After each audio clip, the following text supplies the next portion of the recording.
Hello friends, मैं हूं शुभम और आप देख रहे हैं सच स्टोरीज। तो दोस्तों, आज की कहानी जो है वह थोड़ा इमोशनल होने वाली है और ये जो कहानी है वह नीरजा भनोत की है।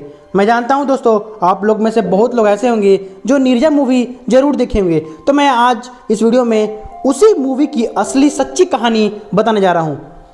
तो आशा करता हूँ दोस्तों आप लोग इस वीडियो को लास्ट तक जरूर देखेंगे। तो चलिए बिना टाइम वेस्ट किए हम लोग शुरू करते हैं आज के वीडियो को।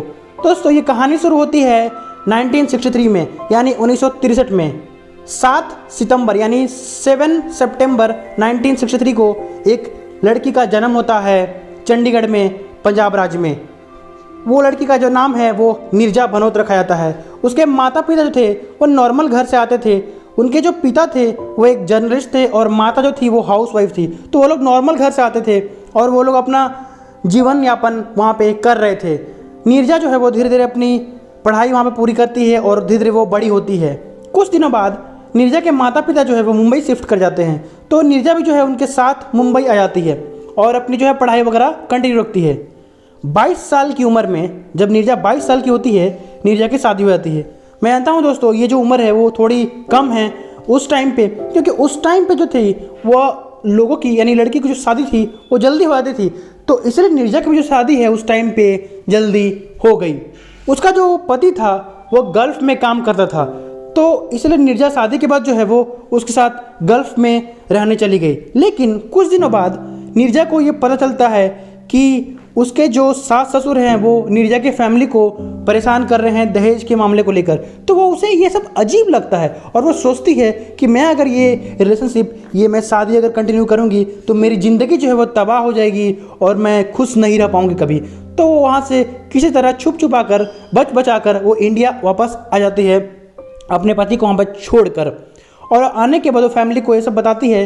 फैमिली वाले किसी तरह से चाहते हैं नीरजा के कि उसका घर बस जाए, उसका वापस से सुलह हो जाए, बट नीरजा ने साफ मना कर दिया कि वो अब वापस नहीं जाने वाली। तो उसके बाद मुंबई में ही नीरजा ने अपना मॉडलिंग का करियर स्टार्ट किया। वहाँ पे उसे अलग अलग ब्रांड्स के एडवर्टाइजमेंट भी मिले, जैसे कि वीको के मिले। तो ऐसे ऐसे कुछ कुछ ब्रांड्स थे उस टाइम पे जिसके कि एडवर्टाइजमेंट में उसे ऑफर दिया गया और वो उस टाइम पे फेमस भी हो रही थी। कुछ दिनों बाद नीरजा का मन करता है फ्लाइट अटेंडेंट बनने का। उसके दिमाग में ये शौक हो जाता है कि वो फ्लाइट अटेंडेंट बनेगी, वो इस टाइप की काम करेगी। तो उसके लिए वो स्पेशल कोर्स करती है, वो यूएस भी आती है और हाईजैकिंग का कोर्स वगैरह वो पूरा प्रॉपरली करती है और फिर वापस इंडिया आती है और वो ज्वाइन करती है पैन अमेरिका की कंपनी, जो कि एक फ़्लाइट की कंपनी थी, जो कि जिसकी फ़्लाइट चलती थी। तो उसमें वो फ़्लाइट अटेंडेंट बन जाती है। तो दोस्तों, फ्लाइट अटेंडेंट बनने के बाद उसका जो है लाइफ नॉर्मल तरीके से चल रहा था। उसके बाद कुछ दिनों बाद वो सीनियर फ्लाइट अटेंडेंट बन गई और उसका जो लाइफ है वो अच्छी तरह से चल रहा था।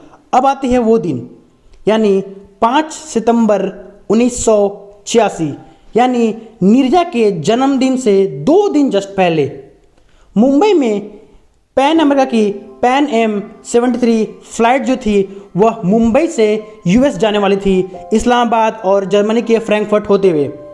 तो फ्लाइट जो है वह मुंबई से अपने तय वक्त पर उड़ान भरती है, जिसमें कि करीब 360 पैसेंजर थे और करीब 19 क्रू मेंबर थे, जिसमें कि नीरजा बानो जो थी वो एक सीनियर फ्लाइट अटेंडेंट के रूप में वहाँ पे काम कर रही थी। तो फ्लाइट अपने निर्धारित समय से मुंबई से खुलती है। उड़ान भरने के बाद वो इस्लामाबाद में पहला स्टॉपेज उसका था, वहाँ वो लैंड करती है। तो करीब 360 पैसेंजर में से 109 पैसेंजर करीब डिबोर्ड हो जाते हैं, यानी प्लेन से उतर जाते हैं, यानी उनका मंजिल जो है वो इस्लामाबाद तक ही था उस प्लेन में, तो वो लोग वहाँ से उतर जाते हैं। और करीब 100 लोग और चढ़ते हैं जिनको कि जर्मनी, फ्रैंकफर्ट या फिर उनको यूएस जाना था, वो लोग वहाँ पर चढ़ते हैं। उसके बाद एक अचानक से ऐसी घटना होती है कि वो आप सोच भी नहीं सकते। जहाँ पे प्लेन खड़ी थी उससे कुछ दूरी पे अचानक से पाकिस्तान के सिक्योरिटी फोर्स की एक गाड़ी, जिसमें बत्ती वगैरह लगी हुई थी, उसमें 2 नीले रंग के पोशाक पहने हुए 2 व्यक्ति जो है वो आते हैं बंदूक वगैरह लेके, अपना पूरा हथियार वगैरह लेके, और अचानक से फायरिंग करते हुए आनन फानन में वो लोग जो है प्लेन में घुस जाते हैं। उस टाइम पे कुछ यात्री जो थे वो घुस रहे थे और घुस चुके थे। तो उसके कुछ ही देर बाद 2 और हाईजैकर्स आते हैं और उन्हीं के जस्ट पीछे वो प्लेन में घुसते हैं। ये सब देखने के बाद जो है, चूँकि नीरजा ने ये सब कोर्स किया था तो उसे पता था कि क्या होता है हाईजैकिंग में, कैसे होता है। तो नीरजा समझ गई कि ये जो प्लेन है वो हाईजैक होने वाला है। तो वह दौड़ कर जाती है केबिन में, और वहाँ पे एक कॉकपिट जो था, कॉकपिट में जाने के बाद वो बोलती है जो भी वहाँ के कैप्टन थे और फ्लाइट इंजीनियर थे कि ये जो फ्लाइट है वो हाईजैक हो चुका है। ये सब सुन के जो है वो कैप्टन जो थे, जो दो वहाँ पे कैप्टन थे और एक फ्लाइट इंजीनियर थे, वो लोग घबरा जाते हैं और वो लोगों की हेल्प करने के बजाय वो फ्लाइट से उतर कर भाग जाते हैं। अब नीरजा सोचती है कि ये लोग तो भाग गए, अब मुझे ही सब कुछ संभालना पड़ेगा। तो कुछ देर बाद जो हाईजैकर्स थे वो लोग जो है पूरा प्लेन पे अपना कंट्रोल हासिल कर लेते हैं। उसके बाद क्या करते हैं वो लोग, एक आदमी को उठाकर लाते हैं मेन दरवाजे पर और उसके सर पर गोली मारते हैं और उसको प्लेन से नीचे गिराते हैं, ये दिखाने के लिए और ये मैसेज देने के लिए कि हम लोग प्लेन को हाईजैक कर चुके हैं और आप लोग को हमारा कहना मानना पड़ेगा। तो ये सब वो दिखाने के लिए वो ऐसा करते हैं। और जो वो आदमी जो गिरता है नीचे, वो गिरने के बाद वो कुछ देर बाद उसकी जो है वो वहाँ पे मौत हो जाती है। तो उस समय पाकिस्तानी सिक्योरिटी फोर्स भी समझ गए थे कि ये प्लेन जो है हाईजैक हो चुका है और करीब 360 लोगों की जान जो है जोखिम में है, और जो 19 फ्लाइट अटेंडेंट थे, मतलब टोटल 379 जो थे ऑलमोस्ट टोटल मेंबर, उनकी जो जान थी वो खतरे में थी। इसलिए वो लोग ज़्यादा कुछ कर नहीं रहे थे उस टाइम पे। तो क्या होता है कि कुछ देर बाद हाईजैकर्स जो वो नीरजा बनोत को देखते हैं, क्योंकि वो सीनियर फ्लाइट अटेंडेंट थी उस टाइम पे, तो उसको वो बुलाते हैं और बोलते हैं कि जितने पैसेंजर हैं सब की तुम पासपोर्ट इकट्ठा करो। अब नीरजा उस टाइम पे समझ जाती है कि अगर मैं सारे लोगों के पासपोर्ट इकट्ठा करूंगी और इनको दूंगी तो उसे मालूम था कि ये लोग जो है अमेरिका के दुश्मन है, ये लोग जो है अमेरिका के लोग को जो है चुन चुन कर मार देंगे। तो वह क्या करती है, वो दिमाग लगाती है और कुछ कुछ पासपोर्ट को वो सीट के नीचे छुपाती है, कुछ पासपोर्ट को वो इधर उधर फेंक देती है, मतलब वो टाइम इस तरह से गंवाती है वहाँ पे।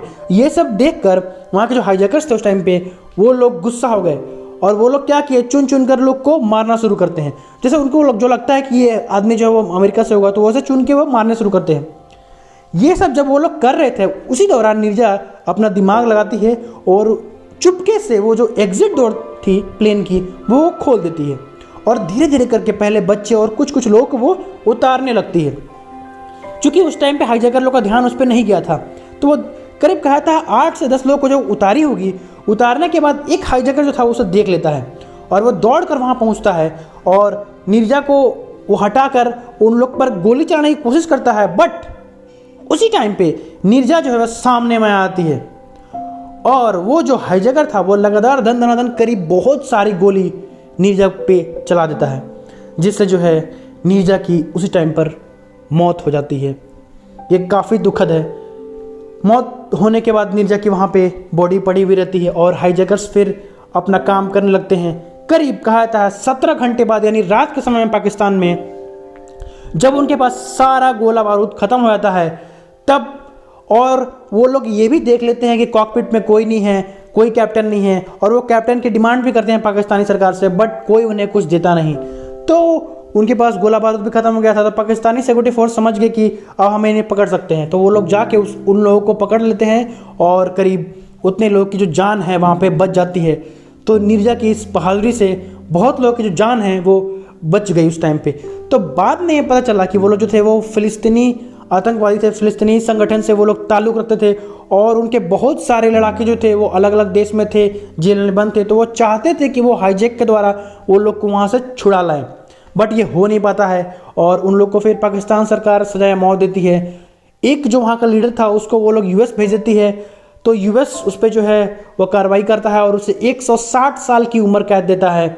और कुछ लोगों को वो लोग फिलिस्तीन भेज देते हैं और शायद वो लोग आज भी वहाँ उस जेल में बंद हैं। और दोस्तों ये जब जैसे ही कहानी जो है वो बाहर आई नीरजा की, लोग जो है बहुत ही इमोशनल हो गए और मतलब नीरजा की जो बहादुरी की कहानी है वो जगह जगह फैलने लगे। उसकी कुछ दिनों बाद जो हुआ, 3 देशों ने, हाँ दोस्तों 3 देशों ने, जैसा कि इंडिया में उसे अशोक चक्र दिया गया, पाकिस्तान में भी उसे कोई बहुत बड़ा सिविलियन अवार्ड दिया गया और अमेरिका ने भी उसे एक अवार्ड दिया। तो करीब तीनों देश ने नीरजा को अवार्ड से सम्मानित किया। तो ये सब होने के बाद जो है अमेरिका ने पैन अमेरिका की जो कंपनी थी उसमें आज भी नीरजा के नाम से बहुत सारे अवार्ड जो है वो दिए जाते हैं। तो ये जो कहानी थी दोस्तों ये बहुत ही इमोशनल थी। जब मैं पढ़ रहा था तो मैं बहुत ही इमोशनल हो गया था। ये कहानी जो है बहुत ही सही में इमोशनल करने वाली है। तो मैं आशा करता हूँ दोस्तों आज की इस कहानी आज की जो मैंने कहानी सुनाई आपको वो बहुत ही इंटरेस्टिंग और मज़ेदार लगी होगी। अगर आपको ये कहानी पसंद आई दोस्तों तो इस वीडियो को ज़रूर से एक लाइक कर दें। और दोस्तों आप लोग चैनल को सब्सक्राइब नहीं करते यार, आप लोग चैनल को सब्सक्राइब करो। सब्सक्राइब करने में पैसा थोड़ी लगता है।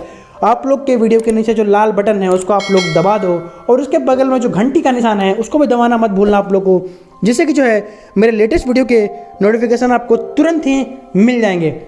और अगर आपके पास कोई सुझाव है तो आप मुझे कमेंट करके वहाँ पे बता सकते हो। तो चलिए दोस्तों, मैं आपसे मिलता हूँ अगले हफ्ता अगले शनिवार को किसी नई कहानी के साथ। तब तक के लिए आप अपना ख्याल रखिए, खुश रहिए, मस्त रहिए। जय हिंद, वंदे मातरम।